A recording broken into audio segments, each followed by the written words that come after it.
Buenos días, bienvenidos a este tiempo devocional Tu Palabra para encontrar el camino. Hoy es 2 de octubre del 2024. Vamos a continuar con la lectura de la Biblia, con el libro de Isaías capítulos 49 y 50 y la carta de San Pablo a los Efesios capítulo 4.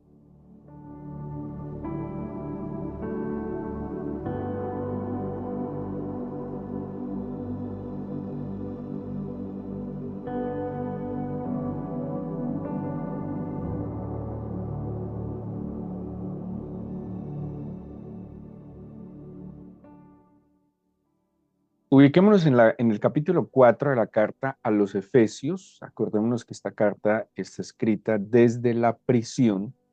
De hecho, el capítulo 4, el versículo 1, Pablo vuelve a mencionarlo y dice: yo pues, preso en el Señor, os ruego que andéis como es digno de la vocación con que fuisteis llamados. Entonces Pablo, desde un momento dificultuoso, eh, escribe a la iglesia de Éfeso, que era una iglesia cercana a él. Es una iglesia igual que Corinto, donde él pasó, según lo que tenemos en el libro de los Hechos de los Apóstoles, donde él pasó más tiempo. Se habla que Pablo estuvo por lo menos 2 años de continuo en la iglesia de Éfeso, ¿sí? Eso está en el libro de los Hechos. Así que dice, él estando preso, le escribe a esta iglesia querida, cercana a él, y les pide que anden como es digno de la vocación con que fueron llamados. Bueno, aquí es un juego de palabras que en sí quiere decir lo mismo. Esa vocación es un llamado es una invitación, es una convocación que se hace. Hemos sido convocados, y Pablo dice que de acuerdo a esa llamada, que ¿quién no la hace? El Señor. El Señor, como hablábamos ayer, nos elige, hablando de la santificación, nos aparta, nos escoge. Y ese llamado, pues Pablo le está diciendo a la iglesia de Éfeso, implica que seamos coherentes a ese llamado y que andemos de acuerdo o a la dignidad de ese llamado, ¿sí? El Señor nos escogió para ser sus hijos, nos escogió para ser, como menciona San Pablo, parte de su cuerpo orgánico que es la iglesia. Entonces dice, de acuerdo a esa selección que ustedes tuvieron, de acuerdo a esa elección, pues eso demanda una dignidad. Caminemos de acuerdo a esa dignidad. Y ayer les ponía el ejemplo de un deportista convocado, ¿sí? Un deportista llamado. De hecho, son palabras que también se utilizan cuando alguien es seleccionado para representar a una nación en algún área. Dice, hay que andar de una manera digna, ¿sí? Así como seguramente un deportista debe conducirse con una dignidad de lo que representa a sí mismo. Nosotros como cristianos, como creyentes, como convocados, como llamados por el Señor, estamos o tenemos esa responsabilidad de caminar dignamente. ¿Cómo? Y aquí lo describe. ¿Qué implica ese llamado? ¿Cómo debemos caminar? ¿Qué implica esa dignidad? Dice, con toda humildad, ¿sí?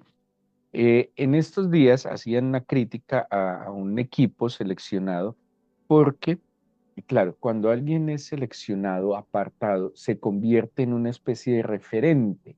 Los ojos de muchos estarán puestos sobre él, ¿sí? Cuando alguien está digámoslo así, en el mundo, pues no sobresale, pero cuando alguien es llamado, cuando alguien es seleccionado, apartado, se convierte en un referente porque es diferente, ¿sí? Sale, digámoslo así, del común, sale eh, lo voy a decir de esta manera, del montón. Entonces, al salir del montón ya no es como todos, sino que es apartado para una misión especial. Pues los ojos de muchos van a estar puestos sobre él, se convierten en un referente, y ese referente, Pablo mismo dice, con toda humildad, ¿sí? Y en estos días salían unas críticas a este equipo porque proyectaron en algunos escenarios muy poca humildad, ¿sí? Entonces, es difícil porque generalmente cuando alguien empieza y no tiene una estructura interna muy sólida y empieza a sobresalir y empieza a manejar cierto tipo de reconocimiento, de fama, pues puede ser muy difícil manejar la humildad. Pero ¿cómo podemos mantener, cómo podemos proyectar la humildad a pesar de entender de que hemos sido seleccionados, apartados? No, y eso hay que dejarlo claro, no porque seamos los mejores o más especiales, sino por un acto de la bondad y la gracia del Señor. Eso es lo que nos empieza a dar humildad, un reconocimiento de que todo es de Él, por Él y para Él, un reconocimiento de que Él soberanamente fijó sus ojos sobre mí y que no lo hizo porque sea más que nadie, porque sea mejor que nadie, sino porque en mí obró un acto de su bondad y de su misericordia. Y como fui apartado yo, pudo haber sido apartado otro, ¿sí? Entonces, por eso dice con humildad. El llamado, el que entiende el llamado del Señor, el que entiende la elección del Señor, el que entiende la invitación que el Señor le hace, no tiene por qué ser altivo, soberbio, sino por el contrario, humilde. Y luego dice, con toda mansedumbre, ¿sí? Y la mansedumbre, eh, bueno, implica muchas cosas, pero entre ellas es una tranquilidad y un sosiego en el corazón, una postura donde no hay de ninguna manera una reacción hostil o violenta ante cualquier tipo de estímulo. Entonces dice humildad, mansedumbre. Luego dice cómo debemos andar dignamente en este llamado, soportándonos con paciencia en amor unos a otros. ¿Sí? Esa es una clave porque somos diferentes, porque todos tenemos días diferentes, no tenemos el mismo ánimo todos los días, todos tenemos circunstancias eh, físicas, psicológicas, espirituales, bueno, de toda índole diferentes. Y la Biblia nos exhorta a que conforme ese llamado tenemos que tener paciencia en amor. Es muy difícil tener paciencia los unos a los otros si no nos amamos. Por eso el Señor recalcó tanto que una de las marcas, o más bien esa marca que iba a identificar a sus seguidores, a sus discípulos, era el amor los unos por los otros. En el Evangelio de San Juan, cuando estaban en la Santa Cena, el Señor les dijo a los discípulos, y en esto conoceréis conocerán que sois mis discípulos, en que os améis unos a otros. Es el amor mutuo, el amor fraternal, el que daría testimonio de que somos discípulos de Jesús. ¿Por qué? Porque la esencia del Señor es el amor. Nosotros, claro, el Señor es sabio, el Señor es misericordioso, todo lo que quieran, pero el Señor en esencia es amor. Así que no podemos mostrar de otra manera mejor o de una mejor manera que somos sus discípulos, que somos sus seguidores, si estamos alejados de la esencia de lo que es el Señor, que es amor. Pero además de soportarnos con paciencia en amor, bueno, ese soportarnos no es solo como tolerarnos, sino sostenernos, ¿sí? Dice el libro de Eclesiastés, mejores son dos que uno, porque si el uno cayera, el otro lo levantará. En eso tiene que ver, en estar allí como un soporte, como un respaldo, como una ayuda. Es muy maluco sentirse solo, desamparado y como huérfano en la vida. Es, por el contrario, es muy importante y es muy especial sentir apoyo. Todos tenemos momentos difíciles, todos tenemos momentos de adversidad, todos tenemos momentos que no sabemos qué hacer en alguna circunstancia y es muy importante contar con apoyo, contar con alguien que nos escucha, que ora por nosotros, que nos acompañe. Por eso dice Pablo, bueno, soportémonos con paciencia, soportémonos en amor. Y dice, seamos solícitos, diligentes en guardar la unidad del Espíritu en el vínculo de la paz. Es complejo, pero a pesar de que todos somos diferentes, tenemos un llamado a mantener la unidad, ¿sí? Eh, la unidad no necesariamente implica la uniformidad, ¿sí? No necesariamente implica la uniformidad. Todos somos diferentes y no hay manera que digamos exactamente lo mismo, que pensemos lo mismo, que sintamos lo mismo, porque cada uno tiene una perspectiva de la vida y de las cosas. Pero la unidad tiene que ver en una tiene que ver con una complementación. En la unidad yo reconozco las virtudes de mi prójimo, reconozco también sus limitaciones y también reconozco las mías.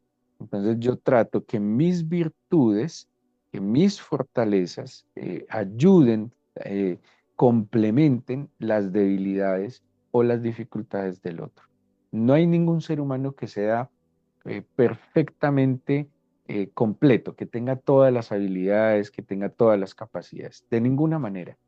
Todos tenemos unas, otros tenemos otras. Y la riqueza de la vida en comunidad está en que entendamos y reconozcamos las virtudes propias, pero también del prójimo, las limitaciones propias, pero también del prójimo.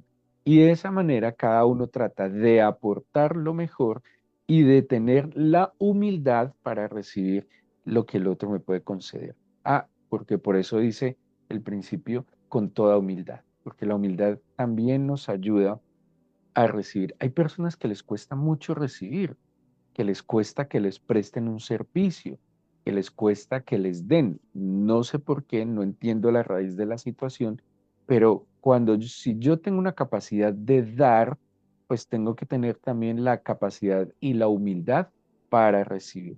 Recibir implica humildad, porque recibir implica reconocer de que tengo faltantes, de que no todo lo tengo, de que no tengo todas las capacidades. Entonces, Pablo nos está enseñando cómo estamos llamados, hemos recibido un llamado y ese llamado nos implica la vida en comunidad, la vida en unidad. Dice entonces, ¿y cuál es el propósito de todo esto? Pues para que todos lleguemos a ser a la medida del Señor. Y dice que cada uno, bueno, va a dar digámoslo así, una argumentación sobre la vida en unidad y dice el versículo 4. ¿Por qué? Somos un cuerpo, hemos recibido un espíritu, fuimos llamados en una misma esperanza, tenemos un Señor, tenemos una fe, un bautismo, un Dios y Padre de todos, el cual es sobre todos y por todos y en todos. Pues, ¿por qué debemos ser solícitos en mantener la unidad en el vínculo de la paz? Porque somos en sí uno solo, el cuerpo.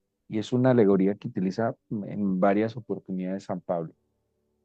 El cuerpo es uno solo, pero el cuerpo tiene diferentes partes o miembros. Si usted mira las partes del cuerpo, son diferentes. La mano es diferente al pie, no sé, las orejas diferentes a los ojos. Somos diferentes, pero la Biblia y Pablo utilizando esa alegoría habla de que somos uno solo, cada uno en sus diferencias, cada uno en sus particularidades y cada uno en sus funciones tiene la oportunidad de aportarle al otro para complementarnos y ser uno solo. ¿Qué podría ser una oreja sola en este mundo? ¿Qué podría ser un dedo solo en este mundo? ¿Qué podría ser un ojo solo en este mundo? Nada. El sentido de cada uno de los miembros o partes del cuerpo está en tanto estén en el cuerpo. ¿Sí pillan? O sea, de nada sirve no sé, un corazón súper fuerte, un corazón súper sano, un corazón súper vigoroso, si está fuera del cuerpo, no sirve para nada. ¿De qué sirve una mente brillante, un cerebro prodigioso, una capacidad intelectual sobresaliente si está fuera del cuerpo? ¿Sí? ¿De qué le sirve una cabeza? O sea, la cabeza no tiene sentido sin el cuerpo y el cuerpo sin cabeza no tiene sentido. Eso es lo que Pablo está exhortando. Nuestro llamado nos implica una vida de unidad, una vida de comunidad. De hecho, comunidad implicaría una unidad común, ¿sí? Y, y Pablo va a seguir, digámoslo, defendiendo esta tesis de que tengamos la humildad, la paciencia, la mansedumbre para que juntos crezcamos, porque dice el versículo 7 para, pero a cada uno de nosotros fue dada la gracia conforme a la medida del don de Cristo, por lo cual dice, versículo 8, subiendo a lo alto, llevó cautiva la cautividad, dio dones a los hombres, y eso de que subió, ¿qué es sino que también había descendido primero a las partes más bajas de la tierra? El que descendió es el mismo que también subió por encima de todos los cielos para llenarlo todo. Póngale que voy a leer hasta el 12. Y él mismo, hablando del Señor, constituyó a unos apóstoles, a otros profetas, a otros evangelistas, a otros pastores y maestros, a fin de perfeccionar a los santos para la obra del ministerio, para la edificación del cuerpo de Cristo. ¿Sí? Entonces, a cada uno el Señor le dio una capacidad, una habilidad, una función que cumplir en la comunidad, en la vida. Una comunidad necesita todo tipo de personas. Necesita personas que estén, no sé, pensando, necesita personas que estén planeando, necesita personas que estén ejecutando, necesita personas que hagan diferentes labores. No todos podemos hacerlo todo. Yo sé que en los entrenamientos de ciertas empresas ponen a sus dirigentes a pasar como por todos los lugares o todos los puestos de su trabajo como, como para dar ejemplo, poder atender. Y eso es válido, es lícito, pero cada uno tiene una especialidad. La misma Biblia, el mismo cuerpo humano nos lo pone, ¿sí? Hay hay cosas que se deben hacer con las manos, que cuando pretendemos hacerlas con los pies, las podemos estropear.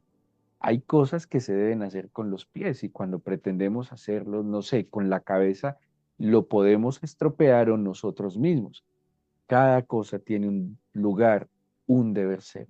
Y el Señor a cada uno de nosotros nos dio una función, una habilidad, una capacidad, un carisma, como es la expresión del Nuevo Testamento, un don, para que poniéndolo al servicio de la comunidad, todos crezcamos. Es espectacular.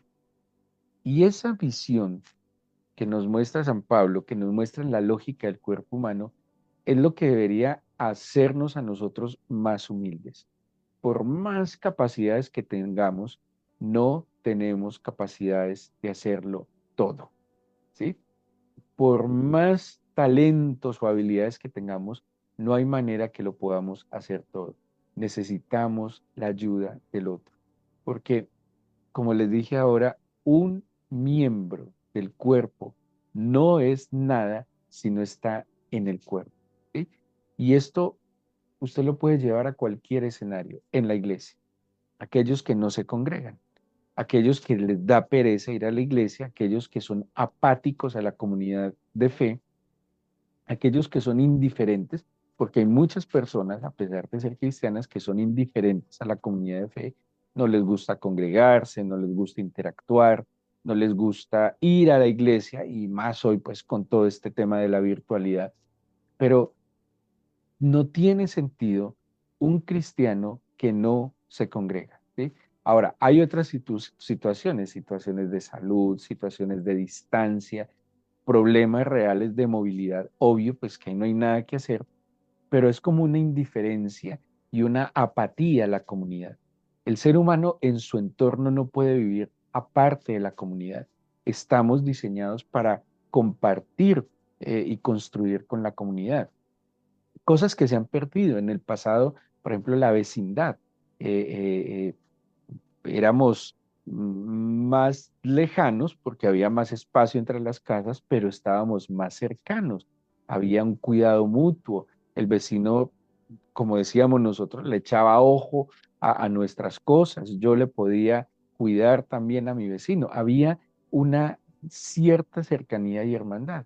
Lastimosamente, el ser humano, teniendo hoy mejores medios de comunicación, se está distanciando y separando. Y eso es una estrategia del enemigo de separar, de apartar tanto al creyente en la iglesia como al ser humano de su comunidad, como al miembro de la familia de su familia. ¿Sí? Hoy las casas son más pequeñas, antes eran mucho más grandes, pero a pesar de que son casas más pequeñas, hay más distancia y espacio entre los miembros de la casa. ¿Por qué? No sé, cada uno en su cuarto, cada uno en su televisor, cada uno en su computador, cada uno en su móvil, cada uno en su mundo, en su vida, separados. Y Pablo nos está exhortando a través de esta carta, 2000 años atrás, a que mantuviéramos la unidad y que desde nuestras capacidades, entre todos, poniéndolas al servicio del otro, podamos crecer y eh, perfeccionar esa obra. De hecho, el versículo 13 nos va a decir, hasta que todos lleguemos a la unidad de la fe y del conocimiento del Hijo de Dios, a un varón perfecto a la medida de la estatura de la plenitud de Cristo. Pablo está exponiendo que no hay manera de crecer, que no hay manera de madurar, que no hay manera de perfeccionar una obra si no es en comunidad. Puede que usted logre muchas cosas solo, ¿sí? Porque tiene grandes capacidades, pero nunca llegará a la perfección, nunca llegará a algo completo. Es muy diferente prosperar solo a prosperar en familia, ¿sí? Es muy, muy gratificante construir con su esposa, con su esposo. Es muy gratificante construir también con los hijos. Es muy bueno construir con los hijos, no solo darle todo a los hijos hecho, sino que ellos también participen de lo que estamos construyendo. Eso le da un sentido a la existencia, eso le da un sentido a la vida. Eso también saca todos los mejores talentos, ¿sí? Eso también saca a la luz todas las mejores habilidades que el Señor a cada uno nos ha concedido. Y es la única manera de perfeccionarse. Así que usted nunca llegará a ser un creyente completo, perfecto, lejos de la iglesia, ¿sí? Si usted no se vincula a la iglesia, si usted no es un participante activo de la iglesia. Y hay muchas formas de participar activamente en la iglesia. La iglesia tiene cursos, seminarios, actividades, no sé, seminarios, muchas actividades que nos pueden ayudar a crecer como comunidad de fe. Dice el versículo 14, para que ya no seamos niños fluctuantes, lo que les mencioné, nos lleva a la madurez, llevados por doquiera de todo viento de doctrina, por estratagema de hombres que para engañar emplean con astucia las artimañas del error. O sea que nos está cuidando. La vida en comunidad, el crecer en comunidad, en familia, nos está cuidando. Nosotros tenemos que mantener las vías de comunicación limpias entre los miembros de la casa. Los silencios, la indiferencia, la distancia es un enemigo silencioso que puede destruir nuestra familia. Tenemos que comunicarnos de la manera más asertiva posible, pero por lo menos comuniquémonos, que todo lo que se guarda en el corazón puede convertirse en una bomba de tiempo. Hay que hablar, hay que escuchar, hay que comunicar, hay que compartir la mesa. Es muy importante en la casa, sentarse alrededor de la mesa, siempre orar y dando gracias por los alimentos, orar con la familia. Eh, una oración en familia no le va a quitar más de 10 minutos, pero son hábitos, son costumbres muy sanas. Caminen juntos, salgan juntos. Eso es lo que hay que cuidar porque la Biblia nos exhorta no solo que de esa manera crecemos, sino que de esa manera nos guardamos. Dice la Biblia que el león anda como león rugiente buscando a quien devorar. El león en este caso representa al enemigo. ¿Cómo actúa el león cuando lo hemos visto en programas de naturaleza, de animales? El león busca separar la manada y cuando alguien se despista de la manada, mientras la manada está junta, se está cuidando. Cuando alguien se despista y se aparta de la manada, pues se convierte en una presa fácil del león. No podemos vivir aislados, tenemos que acercarnos. El Señor a todos nos dio seguramente padres, listo, ya no están sus padres, sus hermanos, tienen, no sé, primos, tienen sobrinos, tienen hijos, tienen esposo o esposa. No tiene sentido que nos aislemos porque somos más vulnerables, ¿sí? A propósito, pues cuando uno se aísla, obviamente pensará que pues nadie se entromete en su vida, pero de verdad todos necesitamos un poco de intromisión del otro, porque la misma intromisión también es preocupación y un afán de que estemos mejor. Dice el versículo 15, sino que siguiendo la verdad en amor, crezcamos en todo en aquel que es la cabeza, esto es Cristo, de quien todo el cuerpo, bien concertado y unido entre sí por todas las coyunturas que se ayudan mutuamente según la actividad propia de cada miembro, recibe su crecimiento para ir edificándose en amor. Está usando esa alegoría del cuerpo, ¿sí? Juntos, teniéndonos paciencia, siendo humildes, soportándonos, amándonos, entendiendo de que somos diferentes, pero no importa que seamos diferentes. Cuando hay amor, cuando hay paciencia, cuando hay humildad, tenemos la capacidad de complementar al otro con mis virtudes y tener también esa capacidad de recibir de las virtudes del otro. Así nos fortalecemos. Por eso la Biblia dice que una casa dividida no puede prosperar, que una casa dividida va a la destrucción. Cuando una casa, cuando una familia, cuando cualquier escenario, un, un trabajo, una iglesia, una sociedad se divide, no puede prosperar, porque se debilita. Lo que más debilita a a cualquier tipo de organización es la división, la discordia. En cambio, por el contrario, la unidad fortalece. Por eso también dice Eclesiastés, mejores son dos que uno, porque si el uno cayere, el otro lo levantará. Pero dice, si alguno viniere contra alguno, dos le resistirán. ¿Sí? Estamos sumando fuerzas y tenemos también mayor y mejor capacidad de protegernos mutuamente. Así que presentémosle este día al Señor en oración, pidámosle que primero nos acerque a su corazón, que primero nos enseñe y nos ayude a vivir en unidad perfecta con su espíritu, porque no hay manera que entre nosotros podamos vivir en unidad cuando prevalece el parecer y el sentir de cada uno, pero cuando permitimos que el parecer y el sentir del Señor gobiernen nuestro corazón, es mucho más sencillo encontrarnos en esa unidad en el corazón del Señor. Dígale así al Señor, que le acerque a su corazón, que usted pueda ser uno solo con Él. Y en esa unidad con el Padre, con el Hijo y con el Espíritu Santo, usted también pueda vivir en unidad con los suyos en su casa, con la iglesia y en la medida de lo posible con su entorno social. Obviamente, cuando somos personas de fe, de principios, que procuramos agradar a Dios, es muy difícil estar en unidad con personas que buscan, promueven lo que sus pasiones les indican.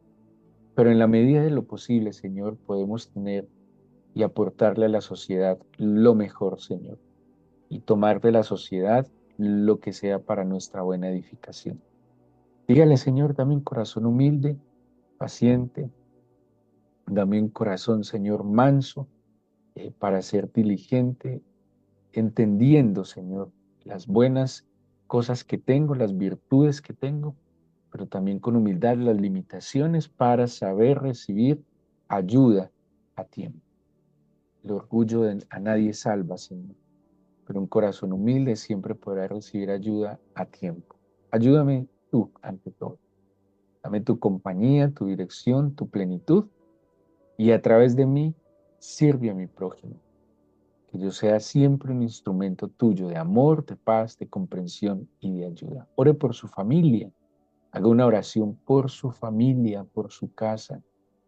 Tal vez su casa está pasando momentos de división, de discordia, de indiferencia, de separación. Ore por su familia y pídale al Señor que les ayude a vivir en unidad, que las vías de comunicación se limpien, que haya de nuevo comunicación y posteriormente comunión entre los miembros de su casa. Dígale, Señor, parta de nuestra casa ese silencio absoluto o esa discordia constante, esa disonancia, y trae la paz que sobrepasa el entendimiento y la unidad de tu espíritu para que crezcamos y seamos perfeccionados. Te lo pedimos en el nombre de Jesús.